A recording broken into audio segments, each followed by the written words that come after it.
I'm here regarding the Miller case, officer. Like I said before, we'll call you when we have an update, ma'am.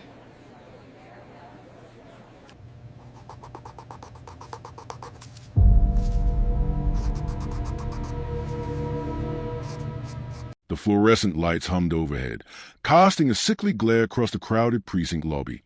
Marissa Collins clutched a worn leather notebook, her knuckles pale against the stiff cover, and leaned just enough to scan the room. Her eyes flicked to the line of officers behind the front desk, a uniformed wall of indifferent authority. She had only asked one question, a simple, professional request, but the moment she opened her mouth, the air shifted. "Names," she said softly, almost politely. "I need the names of the officers on duty." The officer behind the counter, tall, broad, and smirking, leaned forward, letting his badge catch the light like a weapon. "And why would you need that, lady?" His tone was sharp, dismissive, loaded with a subtle contempt she had learned to recognize in seconds. Marissa felt the gaze of the room settle on her. The whispers, the quiet chuckle from a uniform in the corner. Her chest tightened, her heartbeat hammering in her ears. She had seen this before, seen the way questions from someone who looked like her were treated like threats. But she didn't step back. She squared her shoulders, forcing her voice calm. "I have a right to know," she said, steady, though her fingers trembled. The officer laughed, a low, cutting sound, and the smirk widened. "You don't know who you're dealing with, sweetheart." And in that instant, Marissa realized she already did. The fluorescent light flickered once, twice, and the world seemed to hold its breath. Something in her mind clicked. The names she needed were not just details. They were power. And power, in this lobby, came at a cost. The door to the evidence room clicked behind her, and all eyes turned. Marissa Collins stepped into the precinct lobby, the chill of the fluorescent lights prickling her skin. The smell of disinfectant mingled with a faint tang of coffee and old paper, a scent she had come to associate with bureaucracy and inertia. Her notebook pressed to her chest felt heavier than it should, as if the pages themselves knew the tension waiting inside. She approached the front desk, where a tall officer with a neatly pressed uniform watched her with an expression that carried both boredom and suspicion. Around them, the hum of conversation and ringing phone created a background symphony of controlled chaos. "Good morning," Marissa said, her voice firm but polite. "I'm trying to verify which officers were on duty yesterday. Could you provide their names?" The officer's lips twitched, a smirk forming that didn't reach his eyes. "And why would you need that, lady?" His voice was sharp, but the real edge was in the slight curl of contempt that tugged at the corner of his mouth. Marissa felt the weight of the room's gaze shift, as if every officer present had just been handed a script for her humiliation. She squared her shoulders. "It's for professional purposes. I have the right to know who I'm interacting with." He leaned back, slow and deliberate, as though savoring a private joke. "Right, sure. You don't really know who you're dealing with." The words landed like a slap. Marissa's stomach tightened, her pulse quickening. She had seen this before, the subtle ways questioned from someone who looked like her were treated as provocations. But she had learned to stay calm, to let her measured tone carry more authority than her physical presence might suggest. "I'm asking once," she said evenly, flipping open her notebook. "Names, please." A faint chuckle came from behind him, and a fellow officer raised an eyebrow but said nothing. The room felt smaller, constricted, every sound amplified. The scratch of a pen, the shuffle of shoes, the low hum of fluorescent bulbs. Marissa could feel the unspoken rules pressing in. "Stay in your place, or else." The officer leaned forward, letting the badge on his chest glint. "Names, huh? What makes you think that's any of your business?" Marissa's hand tightened on her notebook, nails digging into the leather. She met his gaze directly, refusing to flinch. "Because I need them, and I have a right to know. That's all." For a moment, the smirk faltered, replaced by something thinner, sharper, a flicker of irritation, maybe even fear of exposure. But it disappeared just as quickly. The officer laughed softly, the sound like gravel scraping on concrete. "You don't know what you're asking for," he said, voice low now, almost a whisper, though everyone could hear. Marissa's heart beat faster. She realized, with a mix of dread and resolve, that this was not just a simple request. The names were power, knowledge, leverage. And in this room, asking for them was an act of defiance. The fluorescent lights flickered overhead, and for a heartbeat, everything hung in suspended silence. Then the door to the evidence room clicked shut behind her, the sound sharp and final, drawing every eye. She swallowed, forcing her nerves into focus. The game had just begun. The precinct lobby had shifted around Marissa as if it were breathing. Every whisper and shuffle now seemed directed at her. Every glance a test she had no choice but to endure. Officer Brian Harlan leaned against the edge of the counter, one shoulder casual, the other rigid, his eyes glinting with amusement. "So, you want names," he said, letting the words drag like a question no one could answer. "Funny thing is, I don't usually hand those out. Not to people like you."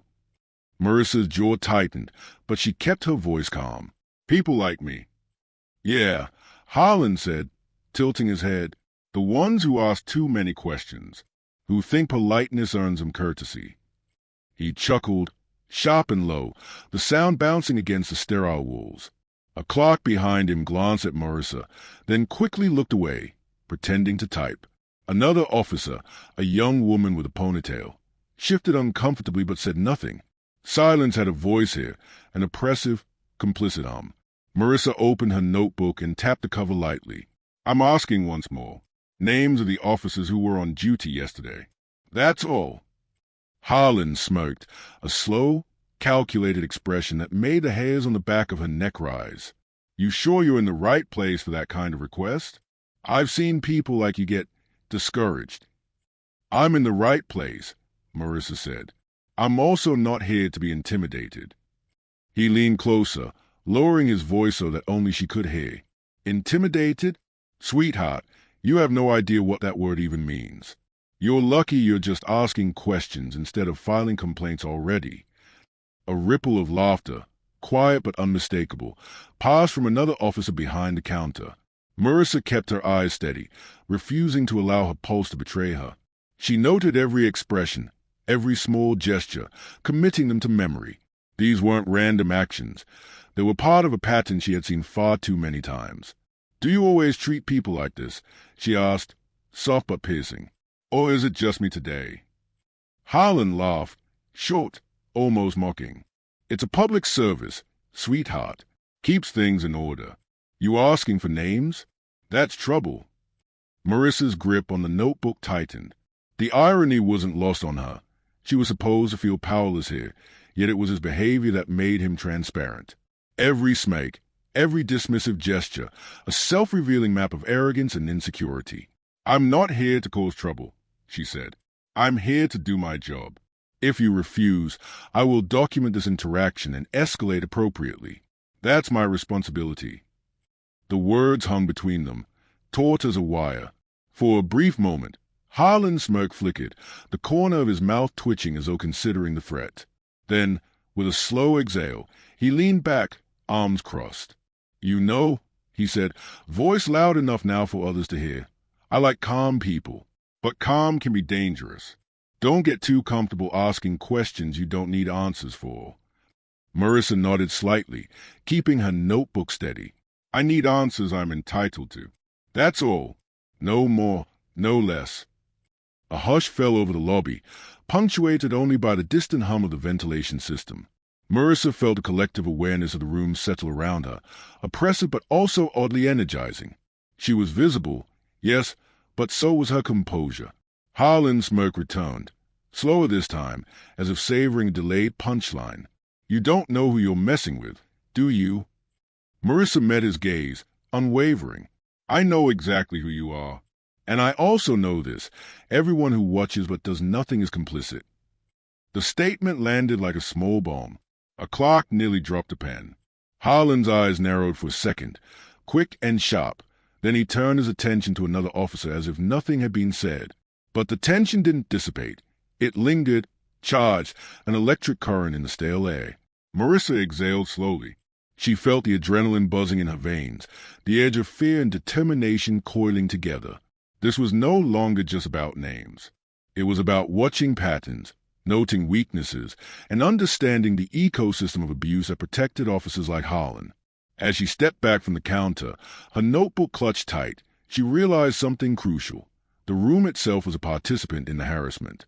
Every sidelong glance, every quiet laugh, every ignored microaggression was a brick in a wall of systemic power she would have to navigate. And navigate it she would, because she needed those names. Not for curiosity, not for petty vengeance, for truth. And in this precinct, truth could be more dangerous than any weapon. Marissa left the lobby, feeling the weight of eyes on her back, the hum of fluorescent lights now a low, insistent drum in her skull. The notebook in her hand was no longer just paper.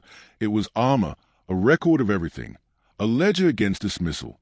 She walked to the administration office, the linoleum floor cold under her shoes, and past a row of officers who nodded politely to each other, avoiding her gaze. "Ms. Collins," said a clerk behind a cluttered counter, barely looking up from her screen. "You need to fill out a request form. Standard procedure." Marissa kept her voice calm but deliberate. "I've already asked verbally. I'm requesting names of officers on duty yesterday. It's my right to have them, and I need them today." The clerk's fingers hovered over the keyboard. "You'll need approval from a supervisor first, and you'll have to explain why you need the names." Marissa's chest tightened. She had anticipated bureaucracy, but the added insistence on justification felt like a subtle trap. Harlan's voice echoed in her memory. "You don't know what you're asking for." "I'm here in a professional capacity," she said evenly, tapping her notebook. "I'm investigating procedural compliance for an independent report. That should suffice." The clerk glanced toward the hallway where Harlan leaned casually against the doorframe, smirking. "That's not enough for him," the clerk whispered, glancing nervously at the officer. "He doesn't like it when people know too much." Marissa exhaled slowly, keeping her face neutral. "Then I'll escalate. I will speak with whoever is above him. I need those names, and delaying this further is obstruction." Harlan's voice cut through the hallway, low but sharp. "What's the problem here? Some lady asking for names again." Marissa turned slowly, notebook in hand. "I'm asking once more, Officer Harlan. These are routine inquiries, and I expect them to be handled professionally." He laughed, a sound that scraped against the walls. "Handled professionally? You're adorable when you think rules protect you." "Rules are exactly what protect everyone," Marissa said, voice unwavering. "Not respect, not fear. Rules." Harlan leaned in, closer than protocol would allow, letting the badge glint like a warning. "You're lucky you're polite. Next time, could be trouble. You sure you want that?" The clerk swallowed audibly. Another officer, passing by with a coffee cup, glanced at Marissa and gave a faint shrug, eyes saying, "I wish I could help." The lobby was full of witnesses, yet Marissa felt profoundly alone. "Escalation is not a threat," she said, meeting Harlan's glare. "It's a responsibility.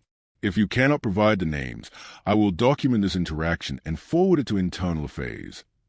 For a moment, his smirk faltered. A twitch at the corner of his mouth betrayed irritation, quickly masked by forced nonchalance. "Internal affairs? You think they'll care about one question from you?" "They will if it's documented properly," Marissa said, flipping open her notebook. She scribbled quickly, her pen moving like a weapon in its own right. Every word, every hesitation, every smirk from Harlan was a record. He straightened, his voice a mix of fret and disbelief. "You really don't know when to quit, huh?" "I know exactly when to insist," she replied, heart steady despite the tension. "And this is the moment." Harlan's smirk returned, slow and deliberate, but the energy had shifted. Every officer in the hallway had noticed. Some faces were tight with tension, some avoided eye contact, but the dynamic had changed. Marissa wasn't begging. She wasn't pleading. She was asserting, documenting, surviving. "Fine," Harlan said, stepping back. "You want names? You'll fill out a form. Then we'll see if the supervisor thinks you're worth an answer." Marissa's pen paused mid-scribble. "Worth an answer?" "Don't get cute," he said. "Rules are rules, sweetheart, even for people like you." She nodded, calm as stone. "Then I'll follow your rules. But I'm documenting everything." The clerk handed her the form, hands shaking slightly. Marissa took it, immediately beginning to fill in details: date, officers, her reason, and the refusal. Every microaggression, Every dismissive glance, every whispered warning went into her notebook. Harlan lingered, smirk still in place, but the edges were sharp now, defensive. Marissa noticed it, a subtle shift, the same kind of moment she had trained herself to see, arrogance cracking under observation. By the time the form was complete, Marissa had memorized every small movement, every gesture of avoiding from surrounding staff. Her chest ached with exhaustion, but the notebook was full, a small fortress against the tide of indifference. As she handed the completed form to the clerk, Harlan leaned close, lowering his voice so only she could hear. "You think you're clever. Just remember, this place isn't kind to clever people like you." Marissa met his gaze calmly, pen hovering over the notebook, ready for the next entry. "Cleverness isn't the point," she said softly. "Accuracy is. Accountability is. And that is why I need the names." The clerk filed the form, passing it up to his supervisor. Harlan retreated to his post behind the counter, but the tension lingered like smoke. Marissa realized something critical. The obstruction wasn't random. It was deliberate, a test to see how far she would go. She exhaled, steadying her hands, feeling the weight of eyes still on her. But this time, she wasn't shrinking. She was preparing. The first real battle was over, but the war for truth and justice was only beginning. Marissa stepped back from the counter, notebook clutched tightly, and scanned the room. The lobby seemed smaller now, the fluorescent lights harsher, the murmurs louder. Every officer, clerk, and visitor became a potential witness, or a silent wall blocking justice. A uniformed officer, young and lean, lingered near the vending machine, pretending to check his phone. Marissa caught his eye. For a fraction of a second, she thought she saw empathy there, a flicker of recognition. But when she raised a gaze, he looked away, a silent retreat, as if acknowledging the risk of being seen helping. She moved toward the waiting area, notebook still open, pen ready. "Excuse me," she said softly to a clerk sorting forms. "Did you see what happened at the desk? Is this usual?" The clerk hesitated, eyes darting toward Harlan. "Some things, they just go on. People don't ask questions. You're asking." Her voice was low, almost a whisper, but the tremor in her hands betrayed fear. Marissa nodded, recording the response. Every hesitation, every avoidance mattered. She wasn't here to shame anyone. She was collecting evidence of complicity as much as misconduct. Harlan appeared at the counter, leaning against the edge, smirk in place. "What are you doing now?" "Gathering witnesses." "I'm observing," Marissa said evenly. "Not just you. Everyone around you." He laughed, low and sharp. "Everyone's scared of me." "Not surprising. You should be too." "I'm not afraid of truth," she replied, her words steady, carrying in the tension-thick air. "But I am aware of fear. It's all around you." A visiting citizen, an older man in a suit, shifted uneasily in his chair. He coughed lightly, eyes darting toward Harlan, then toward Marissa. His glance said more than words, acknowledgement of wrongdoing, mixed with self-preservation. In that moment, the room became a mosaic of reactions: fear, complicity, quiet curiosity, resignation. Marissa moved to a corner, jotting down notes rapidly. She watched a clerk deliberately rearrange papers to avoid eye contact with her. A security camera blinked, impersonal and cold, but even it bore silent witness. Harlan noticed her attention and leaned closer across the counter. "You think these little observations matter? Notes, scribbles, whispers." "They matter," Marissa said, keeping her voice calm. "Every ignored glance, every laugh, every silence, these are pieces of the puzzle. You want to control perception? Fine. But someone is watching. Always." The smirk on Harlan's face faltered, just for an instant. He quickly masked it with a shrug, but Marissa caught it. Small cracks, almost invisible, were appearing. A new officer passed by, nodding politely to Marissa but not speaking. Even a small acknowledgement felt like a defiance of unspoken rules. Marissa noted it in her notebook. Some courage exists, even here. Harlan, sensing the shifting energy, leaned back, arms crossed. "You're thorough, I'll give you that. But thorough won't save you from reality." "I'm not looking to be saved," Marissa said. "I'm looking to be accurate." to expose what's already here. The reality is you, and everyone enabling you, are part of the problem. Observation is the first step toward change.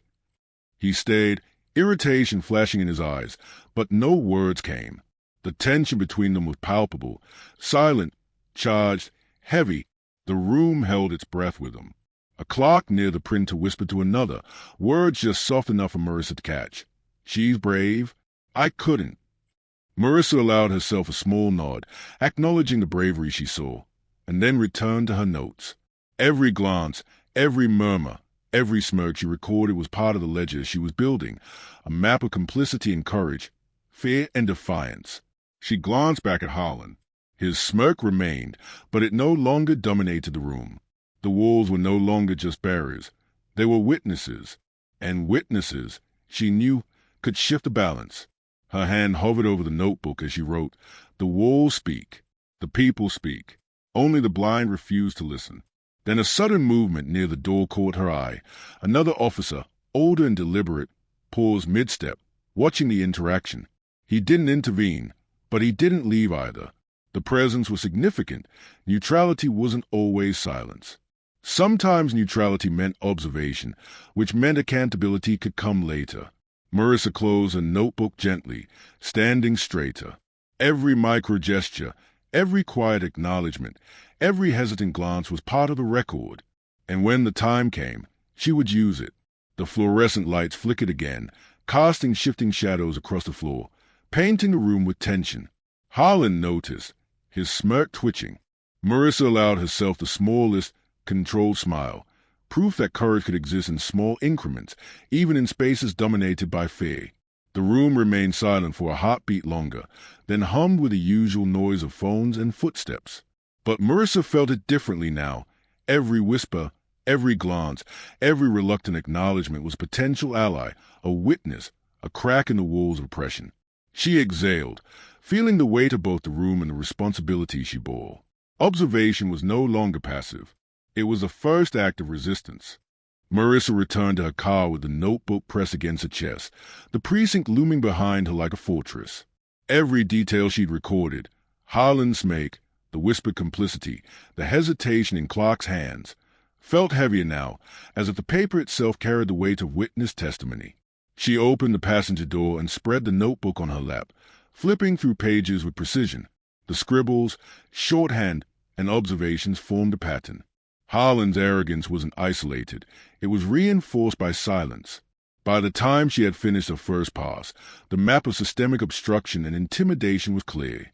Every officer who had looked away, every clerk who hesitated, every chuckle or muttered aside became part of a chain. Her phone buzzed. It was a text from a colleague. "Did you get what you needed?" Marissa typed back, "Not yet, but I'm documenting." Every word, every gesture.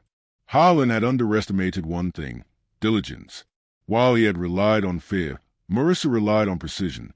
The next morning, she returned to the precinct armed with her notes and the completed request forms.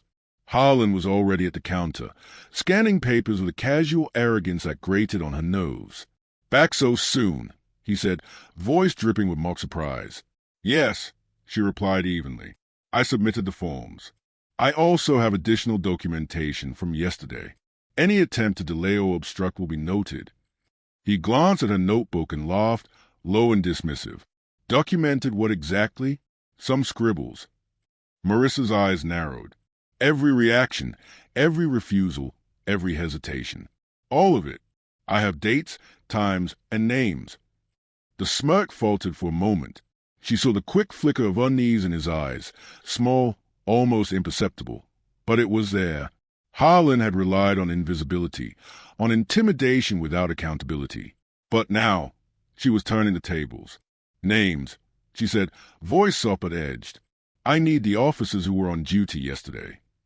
Harlan leaned back, arms crossed, studying her as though she were a puzzle he couldn't solve. "You're meticulous. I'll give you that. But meticulousness doesn't make things happen faster." "Rules do," Marissa said, placing a notebook on the counter. She tapped it lightly. "And accountability. That's why I document." The clerk beside Harlan shifted, glancing at her notebook, then back at Harlan. Something unspoken passed between them, a quiet acknowledgement of Marissa's diligence. Harlan noticed, too, his smirk tightening. "You're persistent," he said, low now, almost grudging. "You really think this little notebook of yours can change anything?" "I don't think," Marissa said. "I know. Because every hesitation, every glance, every chuckle is evidence. Even silence speaks." The lobby seemed to pause. Phones stopped ringing for a second. Footsteps faltered. Eyes glanced up. The collective awareness of the room shifted. Harlan's authority had always thrived on quiet compliance, and that compliance was cracking. "Fine," Harlan said finally, leaning toward the phone at his hip. "I'll get you the names.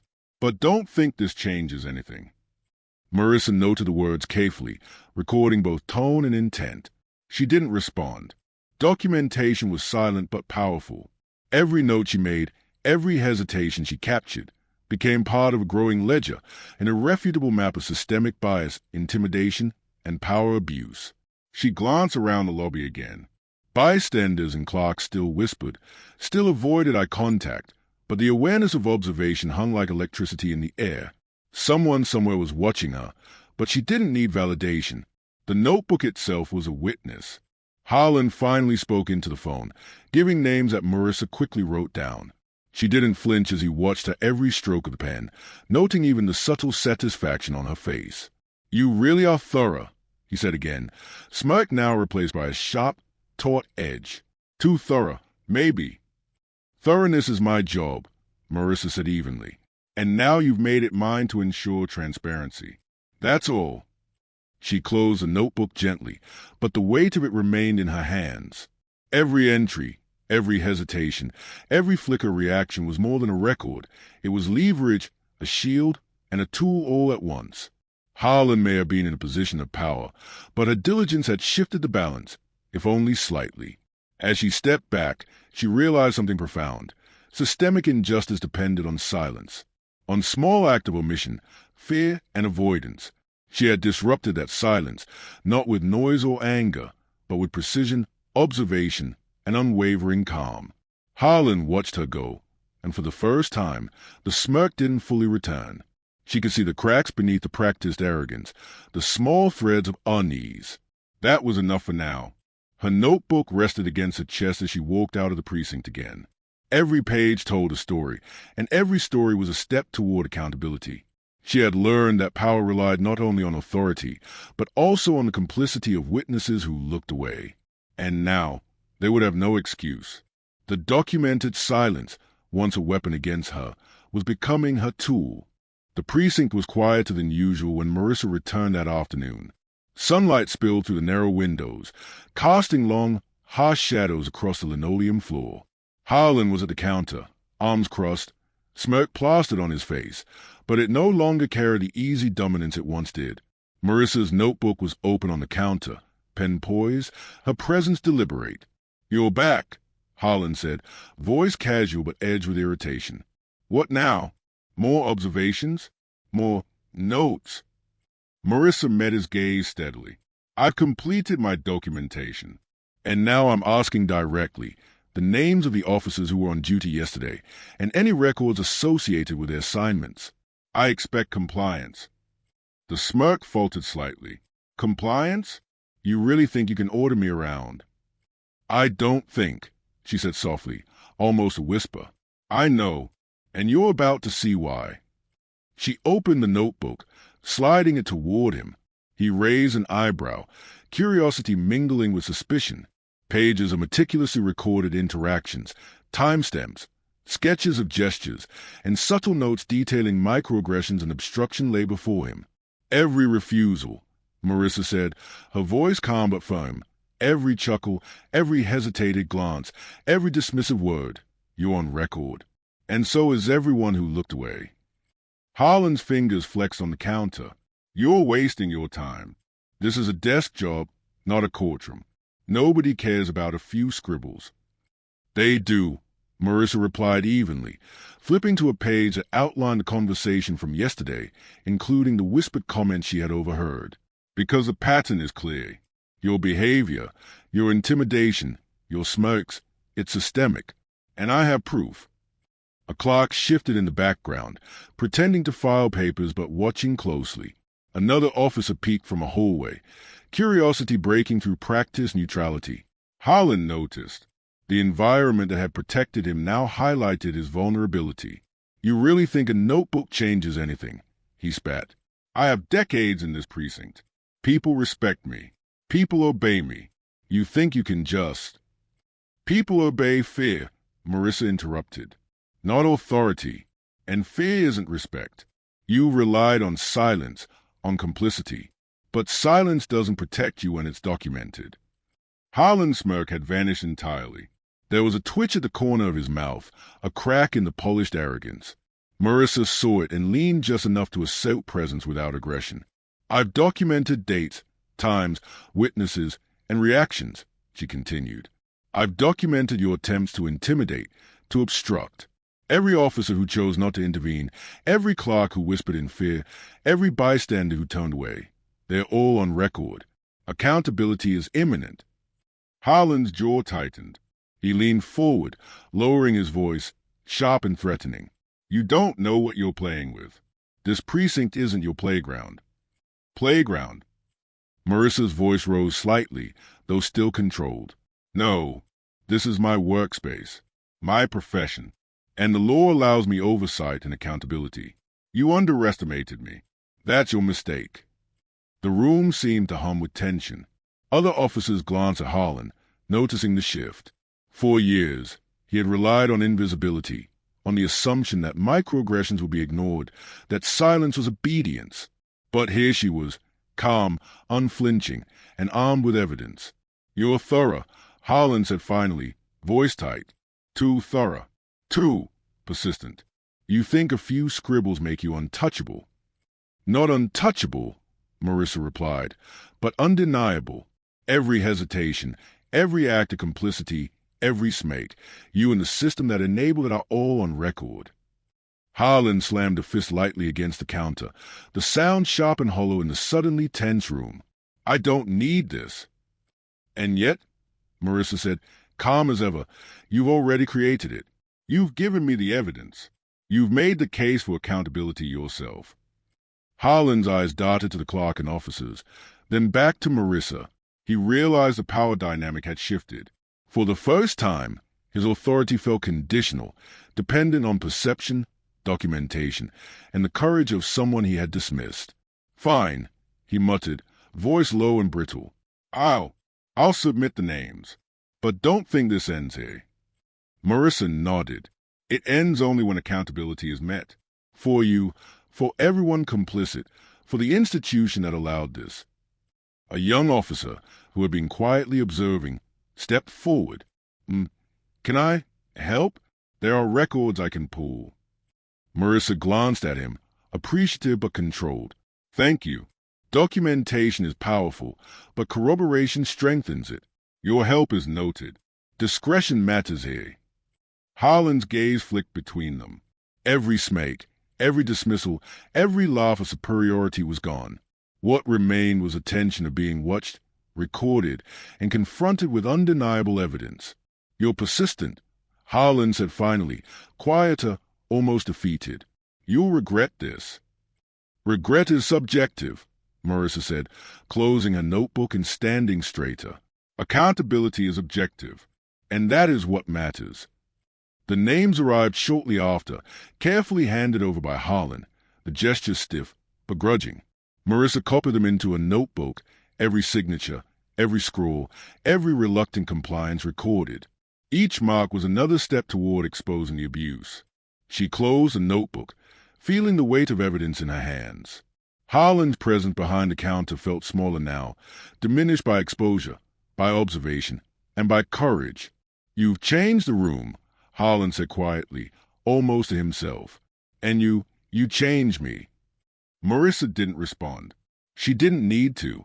The ledger of truth was her voice, her power, and her method of accountability. The fluorescent lights flickered overhead, casting shadows that stretched long across the lobby. The confrontation was over, but its ripples would move far beyond the walls of the precinct. The precinct smelled of coffee and stale paper, but this time it carried a new tension, one that Harlan could feel in every glance, every hesitant step of officers who had watched but said nothing.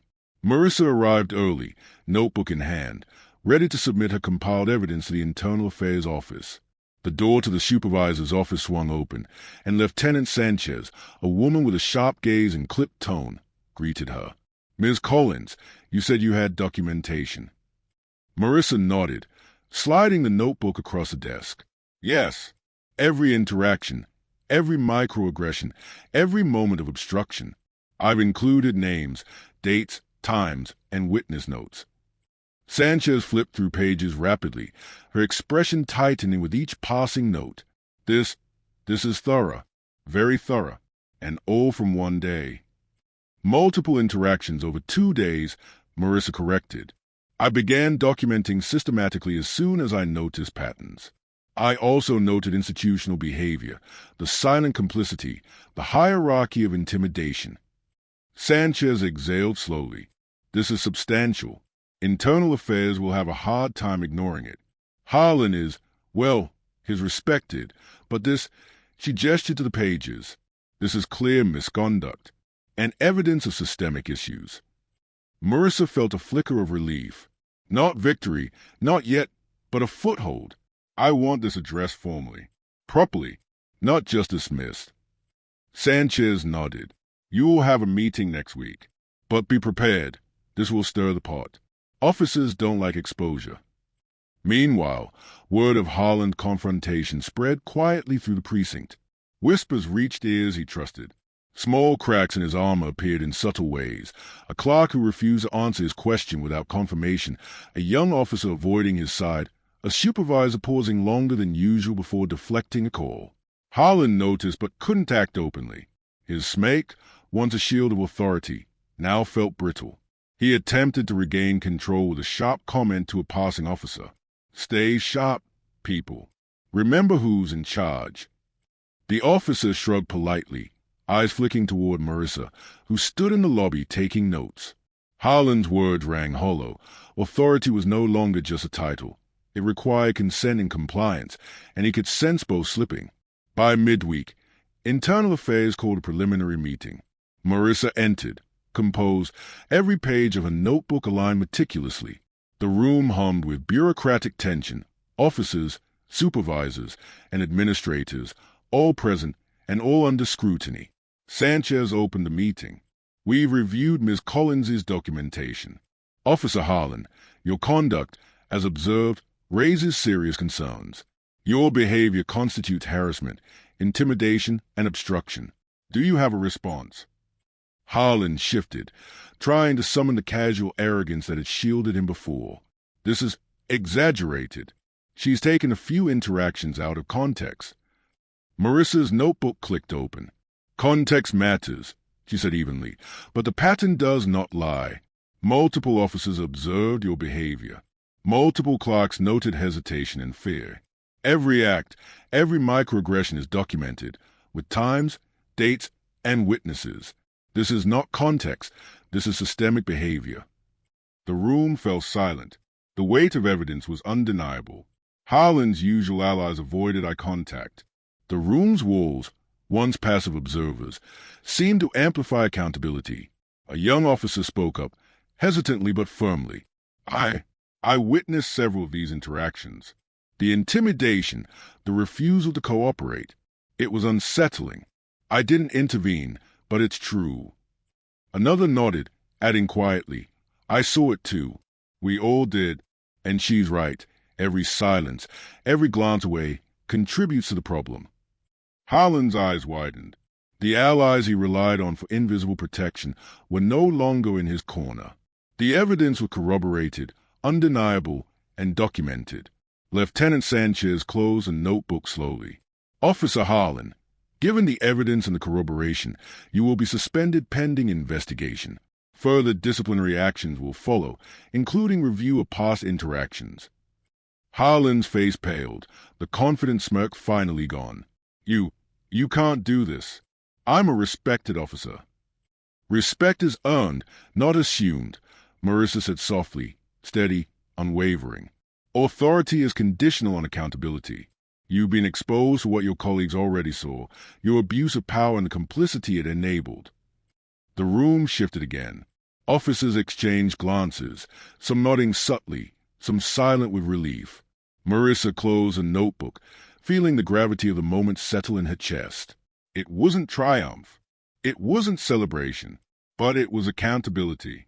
Harlan turned and stalked out, shoulders tight, jaw clenched. The smirk he had worn like armor was gone, replaced by tension and uncertainty. For the first time, his authority was questioned, not whispered, not avoided, but officially recognized as compromised. Marissa exhaled slowly. The fight wasn't over. Bureaucracy would drag on, rumors would swirl, and personal costs would merge. But for now, the ledger of truth had shifted the balance. As she walked toward the lobby exit, she caught a clerk's eye. The faintest nod, almost imperceptible, acknowledged the courage required to speak truth to power. Outside, the afternoon sun was sharp, bright, casting long shadows across the parking lot. Marissa closed a notebook and felt the weight of every page, every witness, every documented moment. Harlan's fall was only part of the story. The systemic issues, the walls of silence, the culture of avoidance, all of it remained. But for now, accountability had a foothold. And in that foothold, change could begin. The precinct felt different that morning. Fluorescent lights buzzed faintly overhead, but the oppressive weight of fear that had once clung to the lobby seemed diminished. Officer Harlan was absent, suspended pending investigation. His absence was more than physical. It was a quiet acknowledgement of accountability. Marissa walked through the lobby, notebook in hand, feeling a strange mix of relief, exhaustion, and residual tension. Her every step echoed against the linoleum floor, a reminder of the battles fought in silence and ink. Clerks and officers glanced up at her, some with hesitant respect, others with neutral acknowledgement. The air was thick with unspoken acknowledgement. The ledger of truth she had built was real, undeniable, and consequential. Lieutenant Sanchez approached, offering a nod. The documentation you submitted was thorough, objective, and irrefutable. You've set a precedent, Ms. Collins. That matters. Marissa nodded, keeping her voice calm. It's not about precedent for me. It's about accountability. For Harlan, yes, but also for the culture that enabled him. Sanchez studied her for a moment, then exhaled. Culture is harder to change than one officer. But this is a start. You've given people courage and evidence they can't ignore. Marissa smiled faintly, thinking of the hesitant clerk, the observing officers, the small nods in the hallway.